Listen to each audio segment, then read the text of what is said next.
जब करता है, भगवान की आराधना करता है, तो कई अनिष्टों से वह मुक्त रहता है। किसी प्रकार की कोई विघ्न बाधा जीवन में नहीं आती है और मन विचलित नहीं होता। देखिए, मन और बुद्धि, बुद्धि के देवता भगवान सूर्य, भगवान सूर्य के प्रति आराधना करने से भगवान को अर्घ्य दें, गायत्री मंत्र का जप करें, तो बुद्धि प्रखर होगी, बुद्धि विकृति नहीं आएगी। ऐसे ही मन के देवता चंद्रमा होते हैं। इसलिए सत्य जी रहे भगवान का जब व्रत जो किए जाते हैं, आप सत्यनारायण का व्रत करते हैं, पूर्ण का व्रत जो होता है, एकादशी के बाद पूर्ण का व्रत आता है, तो मन का विचलित नहीं होता। मन के जितने दोष हैं वे सब दूर होते। इसलिए जप करने का, भगवान की आराधना करने का, फिर स्नान करने का, पुण्य कर्म करने का यही फल होता है कि मनुष्य का जीवन सुखी बना रहता है, उसमें कोई विघ्न बाधाएं नहीं आती। बोलो सच्चे दरबार की। तो आज एक तो मंगलवार है, दूसरा एकादशी का व्रत है। एकादशी नाम की एकादशी जो शुभ मनोरथ को पूर्ण करने वाली, स्वस्थ पापों का नाश करने वाली, इसके व्रत से पापों का नाश होता ही संकट, कष्ट, दुख, रोग आदि व्याधियां ये सब दूर होती है। वैष्णव में एकादशी का जो व्रत है, इसका क्या फल हो? इस संदर्भ में महाराज युधिष्ठिर ने भगवान श्री कृष्ण को जो प्रश्न किया था कि महाराज चाहकर शुक्ल पक्ष की किस नाम की एकादशी होती है, इसका व्रत करने से क्या फल होता है? क्योंकि भगवान समय समय का पांडवों का मार्गदर्शन करते रहे। तो उन्होंने कहा कि आप ध्यान पूर्वक सुने कि यही प्रश्न महाराज दिलीप ने महर्षि वशिष्ठ को किया था, और वशिष्ठ ने राजा दिलीप को जो बतलाया था इस व्रत के विषय में, वही मैं आपको बतला रहा हूँ। तो भगवान महाराज युधिष्ठिर से कहते हैं कि एक नागपुर नाम का स्थान है, वहां पर पुंडरिक नाम के नाग जो थे जो राज्य किए करते थे। पुंडरिक नाम का जो नाग था उसका राज्य था वहां। अनेक अप्सराएं, गंधर्व, यक्ष उस नगर का सेवन किया करते थे, वहां रहते थे। कहते कि वहां सोने के महल थे, तो उनका राज्य बड़ा सुखी राज्य था। अब पुंडरिक नाम का वह नाग जो था वहां का राजा था। कहते कि एक बार वह राजा अपनी सभा में बैठा हुआ मनोरंजन कर रहा था। अनेक अप्सराएं वहां गान कर रही थी, गंधर्व गा रहे थे, नृत्य हो रहा था। तो वहीं एक ललित नाम का गंधर्व, जिसकी पत्नी का नाम ललिता था, ललिता एक अप्सरा थी। दोनों जो पति पत्नी एक दूसरे को बड़ा स्नेह प्रेम करते थे। जिस दिन राजा सभा में वह मनोरंजन कर रहा था, उस दिन उसकी पत्नी और ललित नाम का जो गंधर्व था उसकी पत्नी नहीं आई। अब वहां नृत्य करते हुए, गान करते हुए उस गंधर्व के पैर लड़खड़ाने लगे, जिब्बा भी लड़खड़ाने लगे।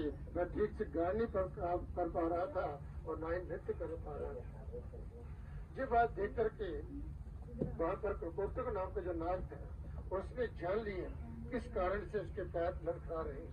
जब ठीक से नृत्य नहीं कर पा रहा, जब गा नहीं पा रहा है, तो उन राजा पुंडरिक से कहा है, जब अपनी पत्नी से अत्यंत स्नेह करता है, उसके विजय होता तो उसकी पत्नी जहाँ है वो घर पे,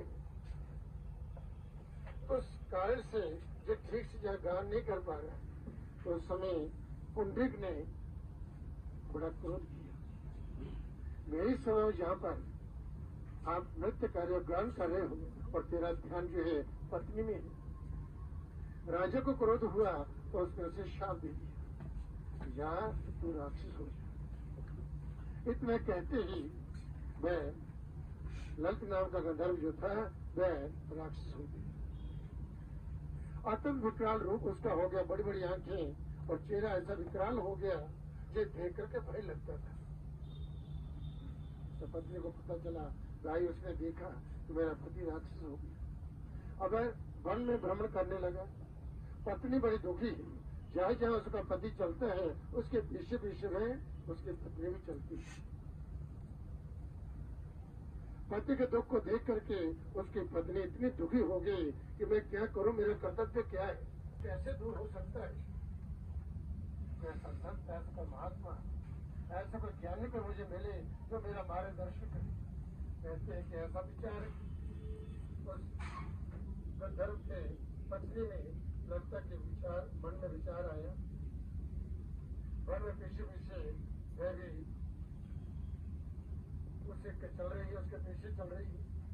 चलते चलते कहते हैं एक दिन ऐसा समय आया कि वन में उन्हें एक ऋषि के दर्शन हुए। वो अवसर पर ऋषि के दर्शन हुए, तब ऋषि आश्रम में जाकर के उन ऋषि के चरणों में उसने प्रणाम किया। दोनों हाथ जोड़कर के सामने खड़े हो गए। तब ऋषि ने पूछा, आप सत्य बतलाइए, आप कौन हो, कहाँ से आए? तो उसने सारी बात उसे बताई। मैं गंधर्व थी, दोनों नाम के गंधर्व हैं, मैं उनकी कन्या हूँ। मेरे पति ललित जो गंधर्व है बड़े ही सुंदर थे, परंतु पाप के कारण से कोई पाप हो गया, कोई अपराध हुआ, उस अपराध के कारण मैं राक्षस हो गया। उनका दुख कैसे दूर हो सकता है? उस दुख से मैं दुखी हूँ। मेरा पति दुखी है, वह सुखी हो जाए, उसका कष्ट, उसका जो रोग जो है ये दूर हो जाए, ये राक्षस जो है उसका दूर हो जाए, पुनः अपने रूप में वह आ जाए। ऐसा उपाय नहीं महाराज, कोई पर कृपा कीजिए। बार बार उससे प्रार्थना करने लगी। तब ऋषि ने कहा कि आप चैत्र शुक्ल पक्ष की जो एकादशी है वह कामदा नाम की एकादशी, उसका व्रत करें, विधि विधान से व्रत करें और व्रत करके उसका पुण्य जो है अपने पति को देना। उस पुण्य के प्रभाव से तेरा पति उसी समय बिल्कुल आपने उसी रूप में आ जाएगा, ये बिल्कुल ठीक हो जाएगा। ऋषि का आशीर्वाद मिला और वही आश्रम ही रह करके उसके पत्नी ने बाबा एकादशी का व्रत किया और द्वादशी के दिन आज वह जल लेकर के संकल्प किया, ये जो मैंने एकादशी का व्रत किया है इसका जो भी पुण्य है वह पुण्य मेरे पति को प्राप्त हो और उस पुण्य से मेरा पति सुखी हो जाए, उसका कष्ट, उसका निराक्षस जो है ये सब दूर हो जाए और पुनः अपने कहते कि जैसे ही उस पक्षियों ने जिस संकल्प किया और संकल्प करते ही उसका पति बिल्कुल उससे भी अति सुंदर रूप उसका हो गया और दोनों पति पत्नी पुनः अपने सुख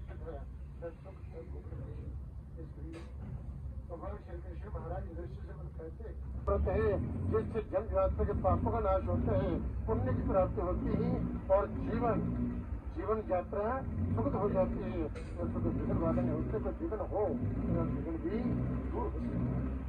इसलिए ये व्रत का फल होता है, जब का फल होता है। आज जो धर्म कर्म करते हैं इसके फल होते हैं।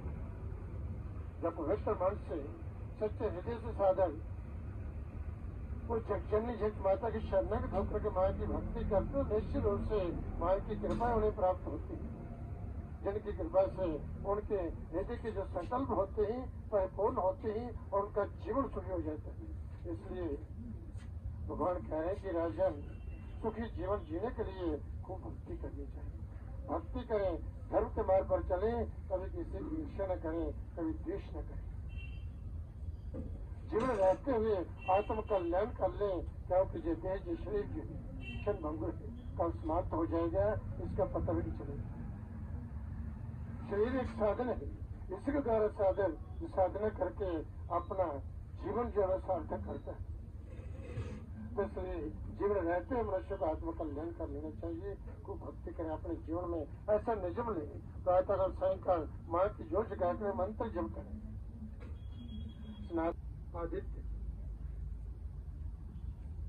भगवान सूर्य, गणनाथ गणेश, भगवती माँ दुर्गा, भगवान विष्णु और शिव, ये 5 देवता हैं।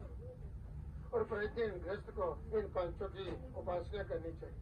तो बहुत बड़ा मुश्किल काम नहीं है, मैं केवल बतलाता हूँ। और जीवन में ऐसे निज बना लेंगे तो निश्चित रूप से आपके जो क्लेश को कष्ट कई जन जनातों के पाप जो है इनका जप करने से सब समाप्त हो जाते हैं।